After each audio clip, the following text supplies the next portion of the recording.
Hey everyone, it's Jonathan, and welcome back to the Disney Movie Marathon. Today we're finally getting back into the main Disney canon films, picking up where we left off in the package film era with Make Mine Music. Joining me once more is my cousin Sarah, who usually likes to join me to talk about films with interesting historical relevance, and there was quite a bit of that in this one. So much so that we ended up going on an extra long tangent partway through the podcast. And while it did kind of completely take the focus away from the movie, I still wanted to keep it, so instead of leaving it in, I decided to make it into its own mini podcast. I'll tell you more about that when we get there, but in the meantime, let's just jump right into our discussion of the third film of the package film era, Disney's eighth animated feature film, if you're not counting Victory Through Air Power, 1946's Make Mine Music.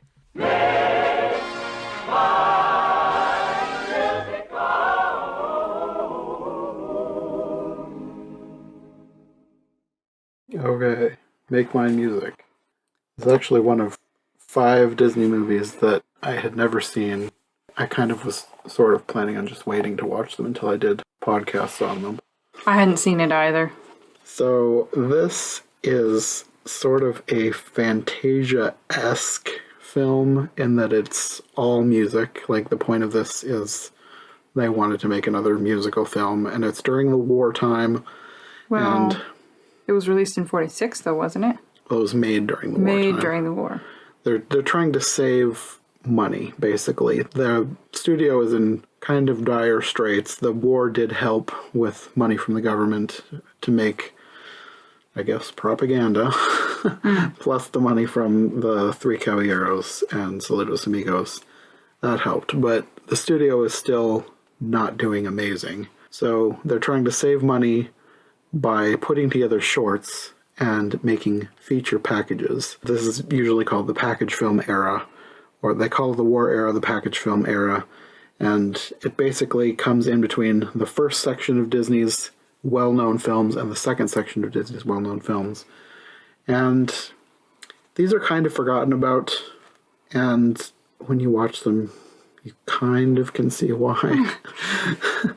I guess they're not amazing. There is some stuff in here to like, but I guess, well, we can just get into it and talk about each section individually, because there basically is 10 shorts in here, 10 musical shorts, each with a different featured artist. That you've probably never seen before, like us.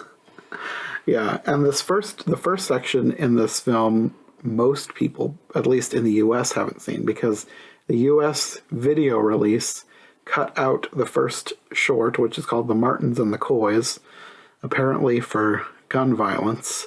And I guess it was only in the US because other releases around the world had this short still in, so I don't know why it was cut out of the US release. I don't understand, because so many US films are so violent. Mm-hmm. And if you think about Snow White with the Queen falling over the cliff, seeing one guy get shot and bounce down the hill, because really you don't see much killing after that. You see a bunch of shooting and see a bunch of ghosts going up to heaven, which are not scary ghosts, by the way. I could see it being taken out because it was offensive. The, stereotype and everything, which, yeah. I feel like, for me, the most problematic part was the end. Oh, for marital violence? Yes. Yeah. And, yeah, so how do we even want to talk about this? I don't know. Well, it's based off of the Hatfields and the McCoys. Yeah. That whole feud. So, the basic rundown of this cartoon is you have a bunch of hillbillies that, the stereotype, the hillbilly stereotype. And it is said that stereotype began with the Hatfields and McCoys, which is another topic. Because before that, I think maybe they had more the image of a proud mountaineer. And then after all of this violence, they were, reduced to barbarians in the eyes of the public. Yeah, that's a whole thing. So you have these two families on their large hills, looking lazy and sleepy, and there's alcohol, and this drunken member of one of the families goes and is taking eggs out of the coop, and they're acting like this is how this feud started. Now, granted, they didn't actually use the straight up names. It's just implied. You know, because Martins and Coys, like, it's not like they said, yeah, and Randolph McCoy went over and took some eggs or whatever. And then they shoot each other until practically no one is left, and they're up in heaven looking down as one of the, as Henry Coy and Grace Martin are supposedly going to find each other in the woods and shoot each other, and then he gets a look at her very obviously drawn figure, thank you very much, with the sunlight filtering through her skimpy outfit, and he doesn't want to shoot her anymore. This is not historically accurate if you haven't picked up on that yet. And they get married, and there's a dance, and there's a pig at the dance for some reason, but then it ends with, you know, this is not where it ends, because you have Grace, good old Grace, basically is in an all-out brawl with her husband. She's sort of, I don't know, punched him out the door or something. He goes hurrying back in to meet her fist, and then they're just fighting like crazy inside of the house, and the end. And isn't that funny, kids? This is the beautiful picture of marriage that we should all aspire to, right? We shouldn't try and respect each other or anything. It was just odd. I think it probably was hilarious back then, but at least the thing for is, some people. I think it's the whole thing of pain breeds comedy. So when people struggle with arguments in their marriage or difficulties or somebody being petty or somebody being lazy, they want to laugh by making jokes about it instead of people actually changing their behavior and respecting each other the way they should. Sometimes they just find release in making jokes about it, but those jokes, I think, can help to cement that the behavior is okay, whether it's being petty or angry or lazy or just violent. Maybe even just violent, and that still doesn't make the behavior okay. You know, I just have a little Dr. Phil moment here or something. Just be nice. Do unto others. I'm wondering if they maybe thought this was more okay and more funny because they never actually showed the husband hitting the wife. I think that would have been more disturbing, but I think the fact that she was the one doing most of the hitting was probably supposed to be more funny. Yes, like she, not like to me, but like maybe back there's then. this wildcat who's, not being dominated at all. But then, of course, you have women who actually are violent to their husbands, and if they were watching that cartoon, they would not find that funny. Unless they were having some really strange moment of catharsis. I don't know. But that cartoon is way better than the actual story of the Hatfields and the McCoys. Hey everyone, Editor Jonathan here. I just wanted to let you know that if you're interested in learning more about the real story that inspired the events of this short, Sarah and I went on a very long tangent where she filled me in on the entire sordid tale. The Martins and the Coys kind of paints a silly, cleaned up version of what actually happened. I mean, I guess technically the massive quantity of on-screen deaths is more violent than the actual story, but there was still plenty of murder involved in the real story as well. But that feud didn't culminate in a massive hillbilly battle royale to the death like in the cartoon. No, actually the real story, which surprisingly actually does involve a forbidden romance between two members of the family, but it also involves a child born out of that romance and then dying, a stolen pig, families torn apart by the Civil War, property damage, court battles, and, of course, a whole bunch of death and murders. So if that kind of thing sounds interesting to you, I do highly recommend you listen to our conversation. Sarah did a lot of research for it and made the whole story really interesting to listen to. It really helps put the whole thing into perspective, not just the cartoon, but the actual feud itself if you never actually knew the entire story. Anyway, that's all from me for now. That mini episode will be linked in the description, so make sure you listen to that if you're interested. Okay, back to the movie. one thing that I forgot to mention is, and I don't know how relevant this is to anybody else, but this song in this was done by the Kingsmen, who were apparently a really popular vocal group of the I time. feel like I know that name. I don't recognize Maybe I'm it, just but thinking of like the King's Trio or something. Anyway. I thought I recognized them, but I looked them up and I was like, I don't recognize any of this, so maybe I'm just mixing them up with some other thing. I don't know. But anyways, I thought I would mention that. Yeah, they do have some really well-known people doing this. If you're familiar with the era, you'll probably have names jumping out at you. The next one is called Blue Bayou, and this was originally a segment that was it was made for Fantasia, but it was cut from the final film. The original segment had Claire de Lune as the music, and it's nothing really happens. It's just two egrets flying around the Everglades. It's beautiful, and Yes. it's very Fantasia-esque. Like, it would fit perfectly in Fantasia because it was made for Fantasia. I have in my notes, lovely. This one was performed by the Ken Darby Singers, which is apparently another popular group of the time. And that's like a recurring theme throughout these cartoons. Love, romance, attraction. And this, they paired it with sort of a romantic song, didn't they? Yeah. Whereas Claire de Lune, I feel like they would have purposefully fit that to the song, right? And I thought that that was really nice. And in a way, I liked it better than what they did with it for this. You like Claire de Lune better Yeah. than the Blue Bayou song? Yeah, I just feel like there was so much mush put into this lineup that seeing it with a non-romantic song that they specifically tailored it to, I felt like with Claire de Lune it was a little bit slow, but if you were trying to just relax, that would be a nice pairing along with the song.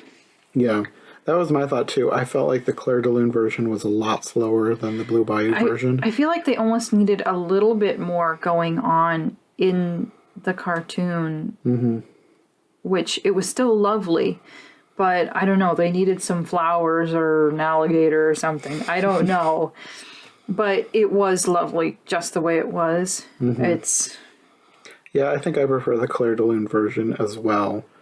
And if you want more thoughts on the Claire de Lune version, Rachel Wagner and I actually talked about it back when we did the Fantasia episode. We did like a bonus episode of extra Fantasia content, things that were made for or planned for future Fantasia that never happened.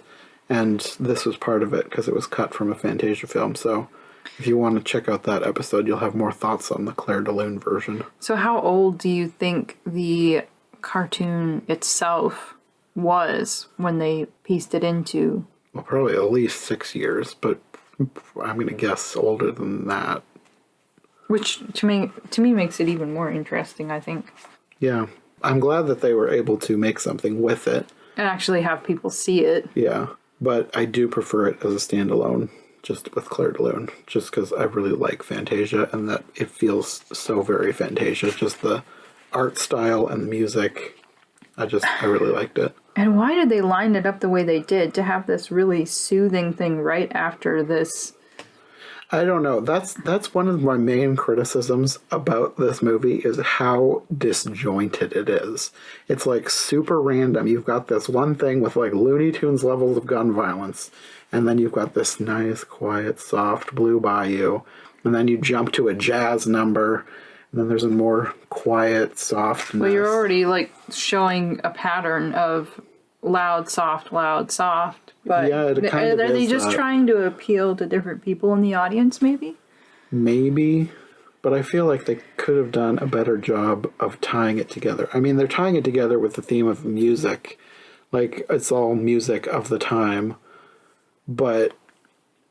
And the Blue Bayou, they were doing a more modern, secular theme with the music, I think. Maybe that's not the right way to put it, but it was not like classical, jazz, classical. Yeah. So to have that pairing, I can understand more why they did that, but yeah, maybe watch both. Yeah. This one is really... I don't know, I love birds. So it's very pretty. Yeah. And then, like we said, the next number is a jazz number called All the Cats Join In. And this one is by Benny Goodman and his orchestra. And if you don't know that name, it's like, you're not into the four. Like, you can't. Yeah, you don't have to love Benny Goodman, but he's huge name in Americana jazz, 1940s. Yes, the man with the glasses and the clarinet. Little do I realize I'm talking about somebody else, but no, that's totally him. Which there's so many other famous band leaders that sort of, I don't know, get lost in history, and then you end up making discoveries, but he would be one of the first ones that you learn about, probably, unless you're starting from beginning of American music history or something. Anyway. This is, I guess it's just portraying teens of the time, like doing teen things. Oh, okay. This was a pro and con cartoon. Yeah. For me, totally. Because I partly liked the artistic style, like the way they did the eyes, and it's just very 40s.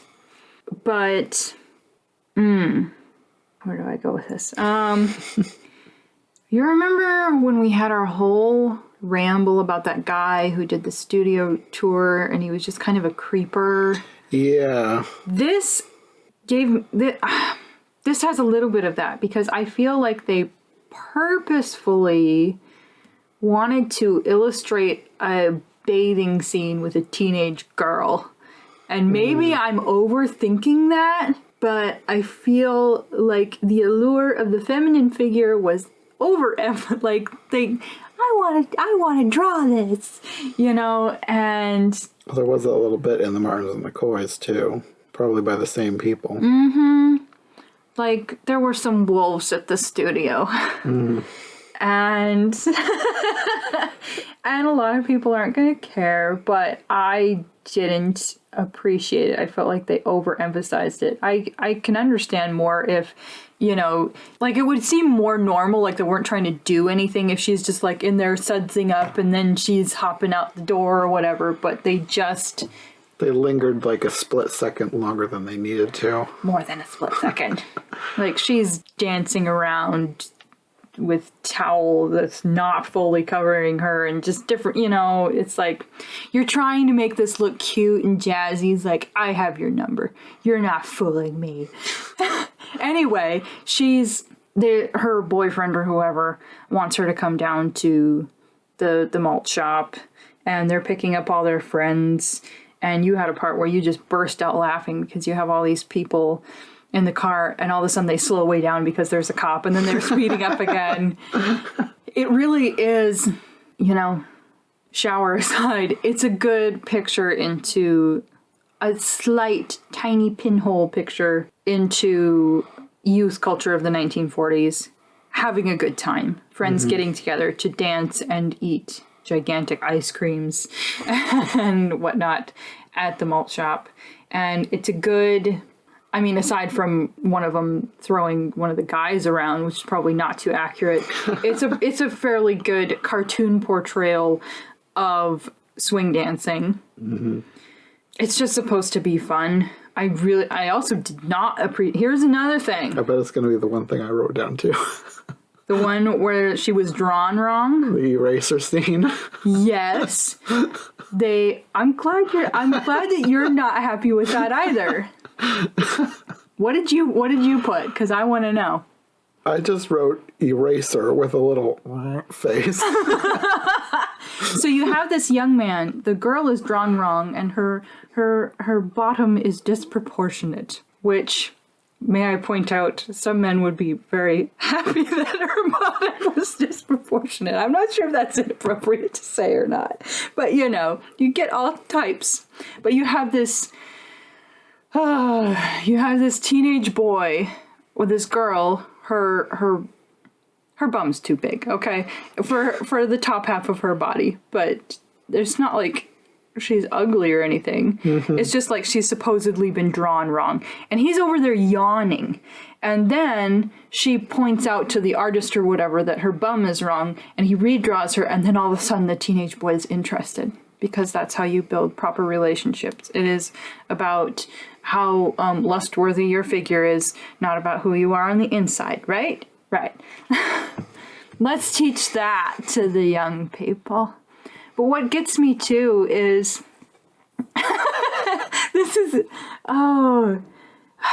maybe I shouldn't be so mad about that. But it was just so obviously all about her body. And I don't appreciate that.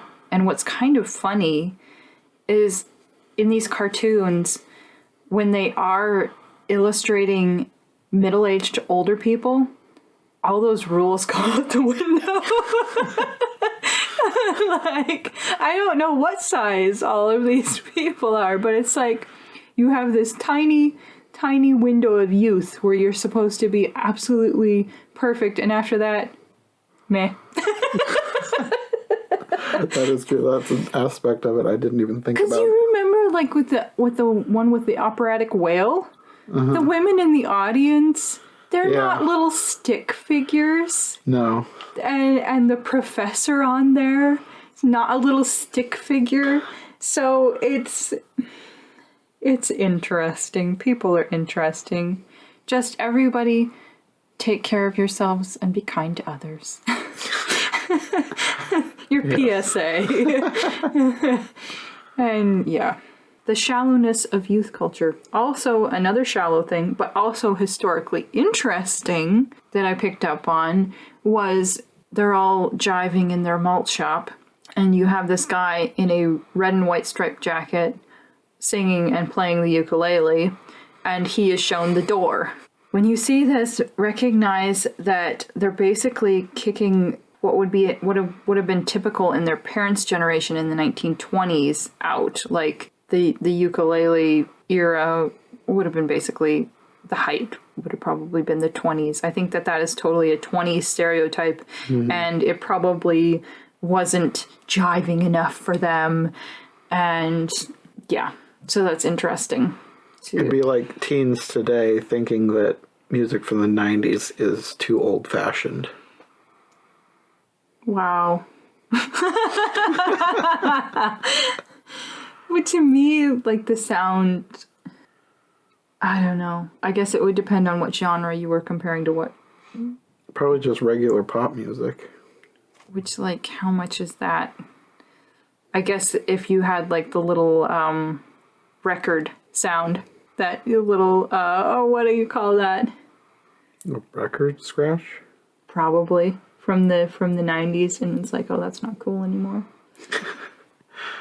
I don't know. I don't know what the best comparison would be. I don't know, because honestly, even between the 20s and the 40s, this is another thing. So much music from the 20s kept getting recycled into further decades, and maybe they would jive it up more, but it was still totally relevant to them. So, Well, I think the same thing still happens today. It just changed a little bit with each decade. So I think maybe the gentler ukulele strumming just wasn't... It wasn't jivey enough. Just wasn't jiving enough. Not for these cool cats. And we all grow old and are not cool anymore. Unless some old soul thinks that we're cool. Maybe. I don't know that I was ever cool, so I don't really care. I like old things anyway. I like the era of these shallow young people. And shallowness doesn't ever go away. It just looks different in different eras. Yeah, that is so true. Wow. We're giving you so much truth today. Oh, dear. That's about all we can say about that one. I mean, there's probably more that could be said, but... The next segment is called Without You, sung by Andy Russell. And I don't really have a whole lot to say about this one because I don't remember it a whole lot. It was very boring. It was nice looking. There wasn't really a narrative, I don't think. There were trees or water effects. I don't remember. It starts out in a blue room and then goes out into nature and then comes back into the blue room and ends. It's basically one of those songs of just like, I miss you so much. I want you back. My life is nothing without you. One of the things that I thought was nice, well, and it was sort of a tropical type rhythm. It was sort of I don't know if it had a samba rhythm or it had some kind of sort of exotic sounding beat to it, but there was a line in there where he's talking about my heart kneels to pray. Yeah, when his heart kneels to pray, he prays about her, which I thought was kind of nice. but it was, it's the classic needy love song, just not as needy as we tend to sound today in our love songs. But yeah, not a lot to say there. I suppose if somebody in the audience was feeling sad and lonely, that they might have gotten swept up into it, but it was not that eventful.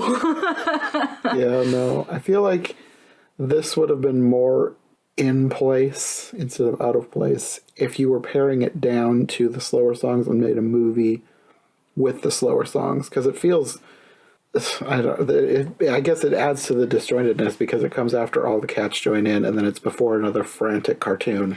Well, this song too, like the illustration, it was like the cartoon itself was naturey enough that if they had paired it with a song about the night or the stars or I don't know, a night in spring or something, then it would have been nicer to engage with it that way rather than just a random cartoon with a love song paired to it, which sort of made sense, but yeah, too much mush in this lineup. And then the next one we get is Casey at the Bat, which is... It's more of a poetry recitation because it is a poem. Apparently Ernest Thayer is the author.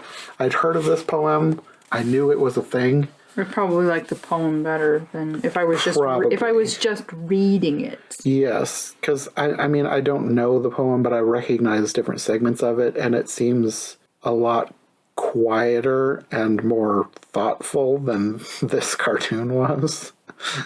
Oh, now I kind of want to read the poem. Yeah, it's basically, the poem is about baseball, and it's talking about Casey at the bat, and it's about how his arrogance ruins the game, I guess. Too big for his britches? Yeah, so this is like Looney Tunes level ridiculousness. There was just so much... Not even Looney Tunes, because Looney Tunes was funny. This wasn't even funny, I didn't think. I liked the way it started. And maybe ended, because you remember it started out with these really artistic that is true. I forgot that part. Of like the early 1900s. It was actually nice art that they were sort of, it was almost like pages that they were putting and taking away or something. Yeah. And it was really nice. And I think they had some nice music at the beginning. And then they move over to Looney Tunes-esque cartoon figures that are being absolutely obnoxious. And I'm like, if I understood baseball, I don't know if I would have found it funnier then. I mean, I know most about I mean, I don't know baseball, but like I was in Little League, so I know how the game works, and that didn't help me find this funnier. Okay, right. There was at least one point where I think I did laugh out loud. I did get the cultural reference because when he said he was the Sinatra of 1902, because you had all these girls that were absolutely crazy about him, and Frank Sinatra, women, young girls, women, whatever, were absolutely crazy about him, whether they should have been or not. But yeah, anyway. That was another thing that I thought was weird, both about this and the Hillbillies. They acted like this Casey, as well as I don't remember his name, Henry or whatever, the main hillbilly. I think his name was Henry. Married. They acted like they were supposed to be these hunks, and I thought they were ridiculous looking. Well, they made them burly and muscular, but they didn't give them handsome faces. No, they were just like bulbous cartoon faces. Which I don't know how much they tried to make him seem like a total hunk in the Feud one. I don't think that was necessary for that cartoon. It was just that, I feel like there was a line about him, not like they didn't say like he's hot, but like like that was implied. something like, I don't know. I felt like it was implied that he was supposed to be really good looking, and I thought he was ugly. Same with Casey. They did kind of do a nice job with the young ladies' costumes, their outfits for the Casey. Like, you had this scene with all these little hats. And, like, I take the positives. We're scraping for positives here. Another historically interesting thing. Remember when they were getting mad at the umpire for saying strike when he was missing the ball? At one point, one of the young ladies was like, "Kill the umpire!" And it's like she's starting to get out of the stands or something, or at least leaning over. And she has a giant hat pin in her hand. What does this mean, folks? It means back in that day, women wore giant hat pins, and sometimes they used them as weapons. And this is true. I am not making this up. I am not guessing. This is not an appropriate application of that as a weapon. And they were just, I don't know, exaggerating. They did not show her stabbing anybody with this. But, women didn't always... Okay, correct me if I'm wrong, because you were the one who got me onto this. Women didn't always have as much protection or supervision during this era, and this was one of the ways that they could actually protect themselves, because hat pins could be huge. Like, they could be, I don't know, maybe 6 inches long. And if they had somebody who was trying to harass them, shall we say, or be mean to them in any way, they could stab them, and they would stab them probably about anywhere they wanted to. And I don't know that it was always used appropriately, but I think in general it was because they needed to. But this is just a really hammy indication of that. So if you do watch that, just pointing out a little historical nugget for you to pick up on. Well, with that, I've only read about hat pins being used as self-defense weapons. I've never actually seen a depiction of a hat pin being brandished threateningly. So that was kind of interesting to see here. And think about it this way, too. If they're talking about he was the Sinatra of 1902, if this is 1946, that's about 25 years prior. That's like us looking back at the mid-1970s. So it's far enough back, but it's close enough. So there would still be plenty of people who knew what was happening with hat pins. Yeah. Anyway. And yeah, it wasn't really a funny cartoon. It wasn't that entertaining. There were faces that people were making that could probably weird out little children. There was one point where the umpire was signaling to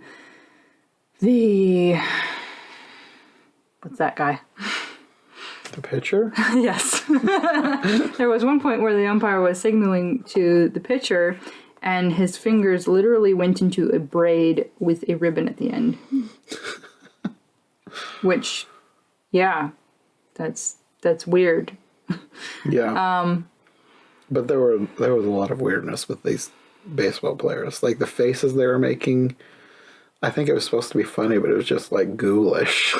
So, yeah, not a highly recommended cartoon. Maybe somebody with a different sense of humor from me would find it hilarious, or maybe it was just hilarious during that time period, because different decades have their own brands of humor, which humor is individual. Yeah. So maybe you would find this funny. I didn't really find it funny. Neither did I. Next segment is Two Silhouettes, and Dinah Shore sang the song. She's famous. This one was two rotoscoped ballet dancers. So they filmed ballet dancers dancing and then drew over them as silhouettes. I probably should have looked up who they were because they listed them at the beginning, and you gotta wonder how famous were they, but I don't know. Well, the names they have on here, because I've got the Wikipedia page open just as a reminder, is David Lichine, Lichine, and Tanya Ryabouchinskaya, Ryabouchinskaya. Maybe you'd her have to last know name. ballet. I don't know. Or maybe you'd have no Russian to be able to figure out how to pronounce that. Little do we realize they were just being fair and crediting them even though nobody knew who they were. I don't. Well, their names are clickable links on Wikipedia. I can click them and see what happens. He was a Russian-American ballet dancer and choreographer. He had an international career as a performer, ballet master, and choreographer, staging works for many ballet companies and several Hollywood films. And she was a Russian-American prima ballerina and teacher. She was famous at age 14 as one of 3 baby ballerinas of the Ballet Russe di Monte Carlo in 1930. And she matured into an artist whom critics called the most unusual dancer of her generation. I don't know if that's a compliment or not, without going down and reading her entire career. Now I kind of want to look her up and see what's so unusual. So there you go, famous people that I didn't recognize, but if you were into ballet and know your ballet history, then you might recognize these people if you were to watch this random cartoon. Yeah, there wasn't a whole lot to talk about with this. There wasn't anything narratively here. It was just the dancers. There were some cherubs for some reason. I mean, the animation was really nice. It was very Fantasia-esque. There was a lot of clouds and... It's more like just sit back, eat your popcorn, and chill. Yeah. There were fountains, trees. It was just chill. That's the best way to describe it, is chill. It's more mush. My favorite part was that it looked like they were dancing through nebulas at one point. I love those nebulas. Then we get probably the segment that I am most familiar with, because this was taken out of this film and put into a VHS we had when I was a kid, Peter and the Wolf. Which I don't think I grew up watching this at all. I don't know if I watched this once. I don't know where we got it, because it's not like our parents didn't buy us movies. I think somebody just gave us this tape at some point. It was Peter and the Wolf and some other Disney shorts that were music related. The main one I remember is like the Music War. I don't remember what it's called, with the cellos and the violins, or no, tubas and violins fighting. I don't know. That was the other big one that I remember from that tape. Anyway, this is Peter and the Wolf, and this is probably like the most famous story that they've used here too, because Peter and the Wolf is one of those things that I think has been adapted in other versions. I don't know, it's about a kid who wants to go hunting a wolf, and there's a bird and a cat and a duck that go with him. Which, when I looked it up, I was surprised because it was only about 10 years old. Like, I think it might have been actually made in 1936, written in 1936. So it's not like they were taking a folk tale from the 1700s and adapting it. Maybe somebody was, but... Yeah, I guess I didn't realize it was that new of a piece. And maybe that's why the tale itself isn't that dark, because if it was old, it would probably be darker. The little boy probably would have learned his lesson by being eaten, and listen to your grandfather and don't go hunting wolves when you're not prepared. But they actually were fairly true to the story. They left out the part about the boy wanting the wolf to be in a zoo. And the duck does actually die in the story. But they had the duck live, and they didn't explain about the zoo. But the wolf is caught in similar fashion to the story. The original story. The narration was done here by Sterling Holloway, which I'm kind of two minds. Having watched it as a kid and watching it now, I feel like I liked it as a kid, so I like Sterling Holloway here. But thinking about the different pieces here and how this movie could be improved, I think this could be improved by no narration. Really? I think I would like this a lot better if there were no narration at all. That's an interesting perspective. I thought maybe you would want more dramatic narration. I mean, that might help a little, but I still think I would like it with no narration, just the musical instruments, because it's one of those things. It's like Fantasia, like certain songs, they had like ideas for what the story would be that were played out through the instruments. And this is that, but even more specific, because every character, like they said in their narration, every character is given a specific instrument. And they could have explained that at the beginning, but then just let the story tell itself. Because Yeah. really, when I think about it, you don't need a narrator for this. It's fairly self-explanatory. And a lot of what he says, it sounds like it's for the children who are watching. Perhaps very little children, too. Yeah. Because if you're, I don't know, you probably have to be pretty little, like really little, to not get what's happening. Because if you had the grandpa, wagging his finger or something and the little boy going out anyway, you can... Part of me kind of wonders if this was originally intended to not have narration, because so much of what they're doing is very expressive, like the facial expressions and the wagging of the finger.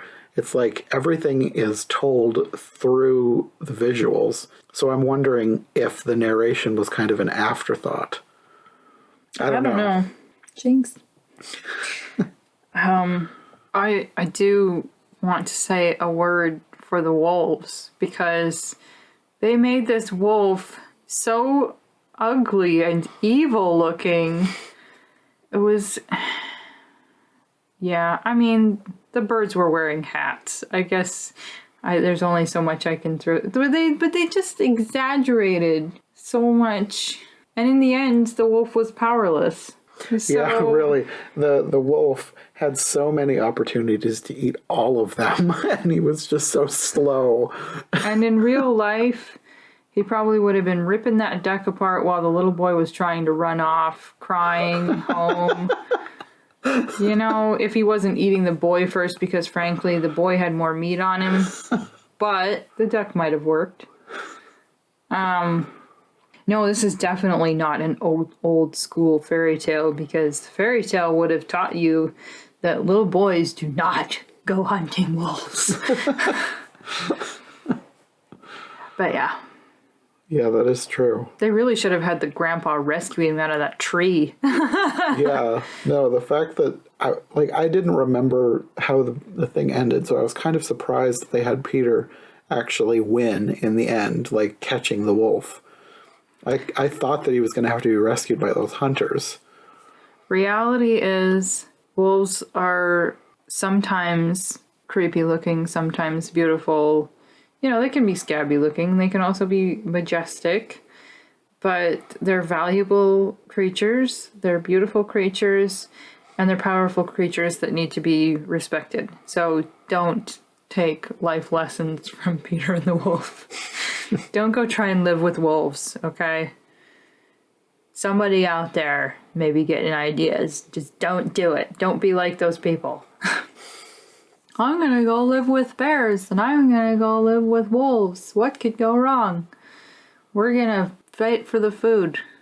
I'm thinking about this one guy who, first I thought he was actually out living with wolves, but I think he was just getting into an enclosure with them, and people who manage wolves weren't too happy with what he was portraying, but he would like bare his teeth and try and get and be in the pecking order for the food, and I don't know whether he's still living or not.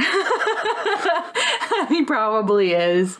And he wanted to act like a wolf. And people who want to get too cuddly with apex predators are asking for trouble. Sometimes it looks cool, and then you hear about somebody getting eaten, and that's not so cool anymore. Mm-hmm. So try and rein in your wildlife expectations. Work at a zoo or something. Practice safety measures. These are lessons not learned from Peter and the Wolf. Anyway. But the way they did the house and the posts and, with the colorful paint, I mean, that was kind of cute and pretty. I don't know what the people of the original region would have to say about it, but it was pretty. It was cute. Yeah. I guess that's one of my top positives. Does it have, like, lasting value to you with the nostalgia factor, or what do you think of it now? I mean, it's fine. I like it as maybe a little bit of nostalgia, but I see a lot of flaws in it now. Not enough to ruin it, but enough for me to be like, this could have been a little better. Okay. The next one is called After You've Gone, and it once again features Benny Goodman and his orchestra, the Goodman Quartet. I think they're credited in this one. And this one was kind of weird, but creative. This one makes sense. This one is sort of like Fantasia, but jazz. Because you have all of these sort of anthropomorphic instruments doing stuff. Yeah, I guess the thing that struck me as weird was the fingers in skirts running around on a piano. Let's see, let me look at my notes. Yeah, I have in my notes, weird dancing hands. It starts out with just like disembodied hands, but then you have these like painted nails, like 2 fingers with a skirt at the top, and they're playing the piano, but they're also like dancing legs, and like I don't think that they were trying to be dirty, but it's almost like legs without pants with a skirt on top, and but these are just fingers, but they're legs, and it's sort of this confusing thing in your brain of like, well, this probably isn't inappropriate. I didn't think of it in that way. I just thought it was weird looking. It was creative, we'll give it that, and not overtly inappropriate. It was just kind of, it was different. Yes. And that's only part of it. But like the instruments dancing around doing stuff that actually fit more as entertainment than just a random cartoon with a love song. Yeah, this is one of the ones where I feel like if it's paired with the right shorts, like pull out some of these shorts, and they could be a Fantasia-esque film on their own. Like if you want to do a jazz Fantasia, this would be perfect. It would make sense. Yeah. This is a good example of a recycled song, because After You've Gone was originally put out in 1918. Marion Harris sang this song. Who knows how many people sang it after her. And she was the first widely known white jazz singer. So contrast Benny Goodman in the cartoon with all of the teenagers escorting Ukulele Boy out the door. And here we have a faster paced, even jazzier version of this jazz song in the 40s that originally came out in 1918, probably before World War I ended. So I'd have to look up exact dates. I think it was released July 22nd, so I would have to look up how that coincides with the war. But just know, that's that era. And that's one of the most interesting things that I can say about this cartoon. It's just, it's whimsical, it's a little weird, and it's very jazzy. So decide whether you're curious about that or not. Strange finger legs. Then we get another one that is weird, but I liked how weird it was. This is one of the best ones in the lineup. This one you could actually show to kids and entertain them with it, and it would be okay. Yeah. I knew sort of what this was about. I knew it was about hats falling in love, but I had no idea where the story was going to go, and it ended up really surprising me by the end. It was cute. Yeah, you've got a Fedora, Johnny Fedora. The short is called Johnny Fedora and Alice Bluebonnet, and you've got Johnny Fedora, who is a fedora, and Alice Bluebonnet, who is a bluebonnet a hat, or is there a specific name for the type of hat she was? They're just referencing that it's a bonnet. Yeah, so it's early enough that, you know, it's a little blue hat with flowers on it, and she has these red lips that are holding one of the flowers, like probably a rose in her mouth, and it's very cute.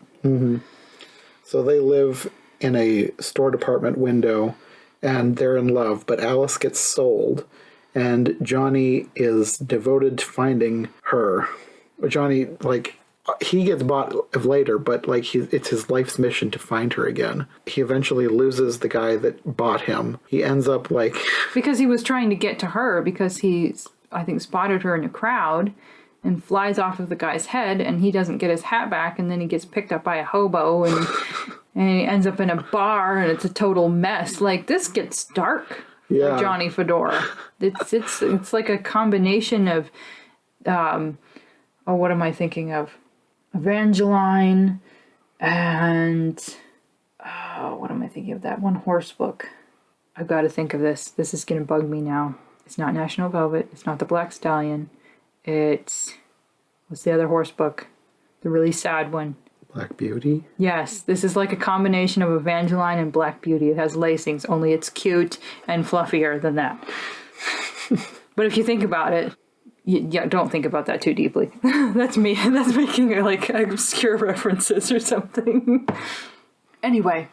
But yeah, the middle of this, my note for the middle of this cartoon was just sudden violence. It's like fighting in the bar, and where does he end up after the hobo? I don't know if there's anything after the bar violence, because then you get the surprise ending. Doesn't he end up on...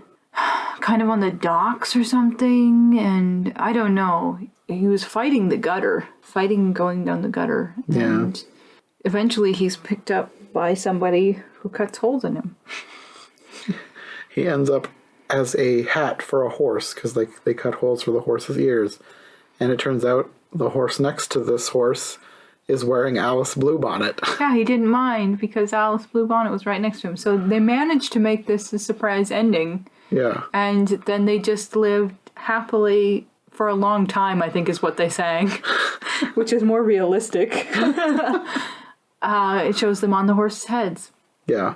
So it was cute. It was kind of drawn out, like these hat trials were just going on and on, but...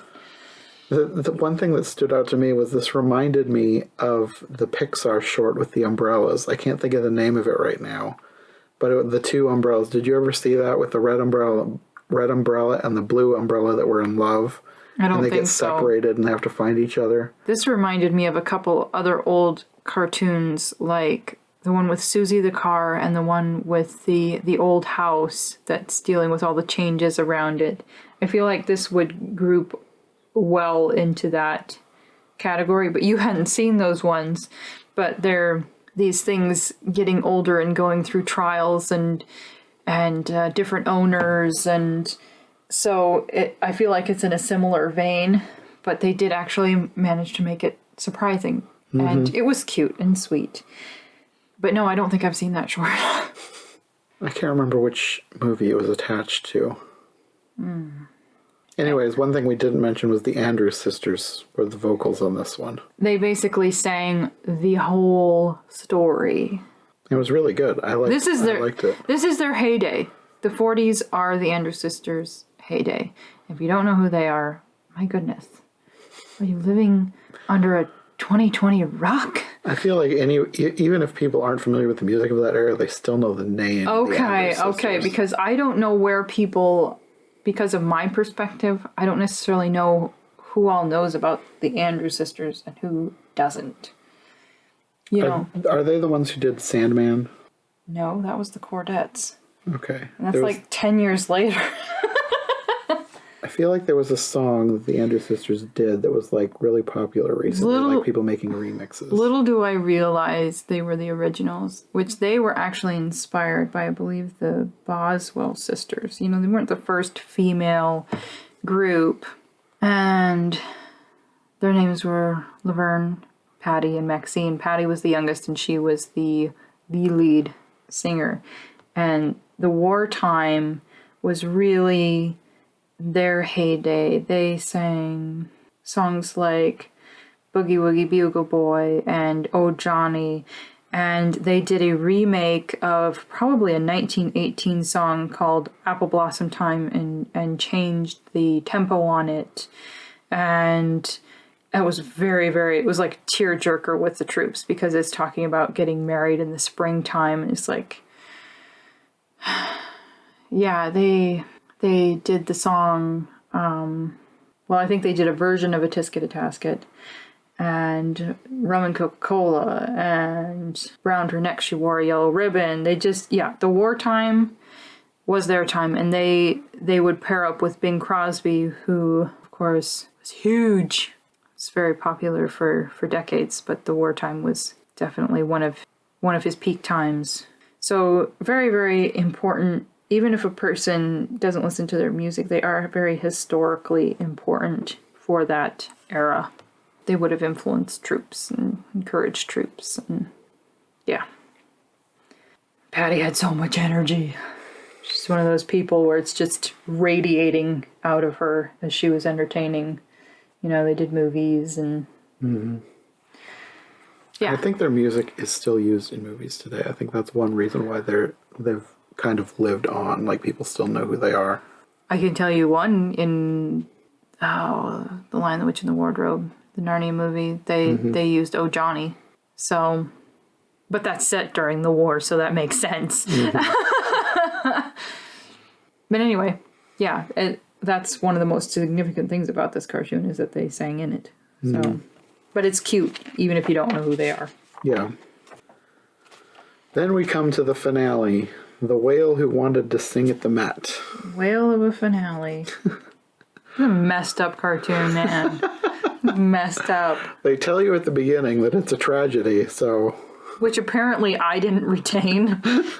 Because I thought this was maybe going to have a happy ending, happy-ish. I was being too... You get this whale, his mouth isn't even in the right place, and he's having fantasies about singing opera, and I expect it to have a realistic ending. Like, where was I? Okay. Anyway. I mean, opera stuff aside, sadly it did kind of have a realistic ending for whales. We'll get to that. So yeah, this is about a whale who can sing opera, and all these sailors are telling stories, and news is getting around that there's people who've been seeing this opera singing whale. And for some reason, this opera theater manager named Teti Tati believes that this whale is not singing opera. He apparently thinks he swallowed an opera singer. So he goes out to rescue the opera singer with a harpoon. And part of what makes this so entertaining is that you have Nelson Eddy doing all of the voices, no matter how ridiculous it gets. And if you listen to the War of the Worlds podcast that Jonathan and I did, which if you haven't, you should, then you'll hear my big ramble about Nelson Eddy, which, yeah, I don't know how much time that took. Just realize Nelson Eddy was a big deal at one point. He was the highest paid opera singer, probably just singer in the world. He was a big deal. So when you're watching this, you're listening to a very famous singer and entertainer, and that in itself is historically interesting.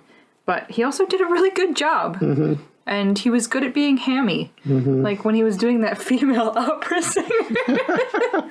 So this is actually entertaining. yeah. And the thing with the three uvulas is kind of weird. Yes. He has three voices because he has three uvulas, because that makes total sense. But it was pretty. Yeah. The singing is beautiful. Yeah, because Teti Tati goes out to hunt him, but he thinks it's an audition. So he's swimming around the boat singing, and then he's got all these fantasies about all the shows he's going to put on. That's like the bulk of the middle of the cartoon is seeing the whale doing all these famous operas. But we've got to back up because it was a bird. He has a bird friend who comes and tells him, and as he's coming up to him, he's singing Shortbread, which was cute. And then as he's going off to audition, quote unquote, they're talking about that he's been, after all these years of casting his shortened bread on the water. And then he's singing something like, "Goodbye, my friends, I'm off to be discovered." And it was just funny. It's like, I need to sing that someday when I'm leaving the house. But no, yeah, the bulk of the cartoon is him in these different costumes singing these different operatic roles, and it's hammy and kind of cute. Especially, I'm not like super familiar with a lot of operas, but I recognize that he was actually doing real operas, like he was wearing the Yes. costumes. Right. So for people who are fans of opera, this is probably really funny. And when he had the flames, and you have the guy with the fire hose quaking on the side, and when he had was crying and had the water coming out, I think you had the orchestra and raincoats, and it just these different. Oh, and then didn't the ladies have their programs on their heads because the seagulls were overhead, and just different cute details. So a lot of the cartoon is cute and entertaining. But then you get to the end and you realize all of this was fantasy because he's still out on the water and Chatty Tati harpoons him. And he dies. Which is not accurate. I just want to take a moment to talk about how horrible reality is, because I don't know if they ever killed a whale with the first harpoon. They would go out and keep injuring the whale until the whale bled out and probably even drowned in their own blood, who knows. It was really, really gory. So when my technical historical the history crept into my brain, and I thought, okay, he's harpooned, he's just injured and he's run off and it'll be okay. But they decided in their cartoon minds that this one harpoon was going to be enough to send him off to some strange whale heaven where he has a pink body and jadeite colored wings. And Yeah. he sings opera for eternity. Right. I think that they imagined that this was supposed to be a happy ending. Maybe sort of like a bittersweet ending. It was like, what did they say? That people didn't understand greatness or difference or something. It was like humanity didn't understand. Yeah. And so now the whale is dead. Which, yeah. So if you like that kind of plot line, I think aside from the ending, it's a pretty cute cartoon. Yeah. I did enjoy this one, especially all the scenes in the opera, the fantasy scenes. Plus, I mean, Nelson Eddy is a good singer, so I did enjoy all of his singing in this. Sure. But it is kind of a bummer of an ending. Even though I think that they were trying to go realistic by having him be hunted to death, even though the one harpoon is not realistic. But it's like, why are you going for realism when you have an opera singing whale? I think probably because I don't know, maybe not most, but like a lot of operas are known for being tragic. So they were trying to think of a tragic ending, and what's more tragic and realistic for a whale than to be harpooned to death. So this wasn't some sort of strange apology for overharvesting of whale flesh or I don't know. or whale products, I should say. Yeah, I don't know. I don't know their whole thought process. I'm just kind of speculating. Tell us, what were you thinking?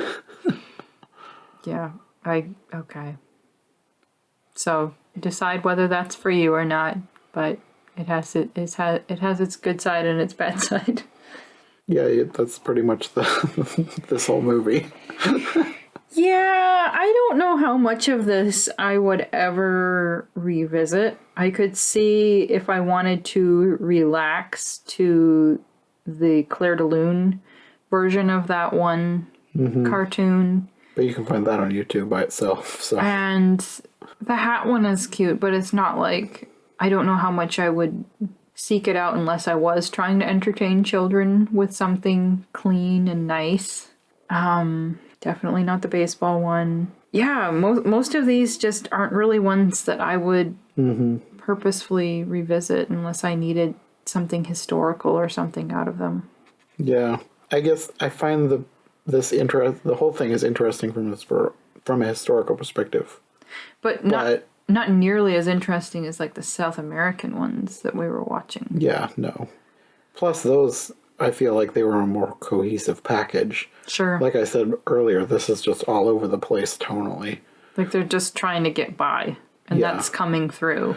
Yeah, that's the best way to look at it. Like we have, okay, let's go out to the cupboard. We have a can of tomatoes. We have some lentils, some bow tie pasta, and chickpeas. Let's just throw them all together. They're sort of good enough to go together. Not really, but we'll make it work. Yeah, that's kind of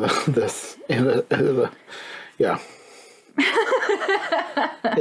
It has some good ingredients, some not so good ingredients. As a whole, it doesn't really work, but it's not completely unenjoyable. Yeah. There you go. And that's about all. Okay, yeah, I think that's going to be all for this episode. We're going to try and knock out all of these package films in a row. What's next? What racially questionable things can we talk to you about next? Next one, well, there's a little issue with the next one, but half of it I know you'd like. Fun and Fancy Free, which is half Mickey and the Beanstalk and half Bongo the Bear. So I know you're familiar with Mickey and the Beanstalk. So is it going to have racy and racially questionable things thrown in? I think the questionable things, if I remember correctly, have more to do with sexism than racism. Because I think this is the one where there's this supposedly love song where they say it with a slap, and the bears are slapping each other. I feel like I've seen that. I think we watched it years ago. I doubt that's going to bother me. Maybe I watched it as a child and would have a totally different perspective now, but I highly doubt that's going to bother me. Okay, well, we'll see. I don't think that I'm. If it's the way that I remember it being, I don't think it's going to come off as marital violence. I think it's probably not going to be as egregious as the hillbillies punching each other. It's probably just going to come off as silly. Yeah, probably. We'll see. I don't remember. But Mickey and the Beanstalk that has nostalgia factor for me. Mm-hmm. We still quote that in my house. Okay, well, that will be next time, so we'll see you then. Bye. Thanks to Sarah for joining me for this episode. She'll be back next time for the next episode in our package film series, when we'll be looking at Fun and Fancy Free. And like I said earlier, make sure to listen to that bonus mini podcast where Sarah and I will be talking about the real-life events that inspired the short The Martins and the Coys. And if you want even more interesting history discussion from us right now, like Sarah said earlier in the episode, we did an episode over on Every Version Ever last year talking about the original 1938 radio broadcast of War of the Worlds. Part of that discussion revolved around Nelson Eddy, who was the voice of Willie, the whale who wanted to sing at the Met. If you're interested in either of those, I'll have them linked in the description. Anyway, thanks for listening, and we'll see you next time on the Disney Movie Marathon.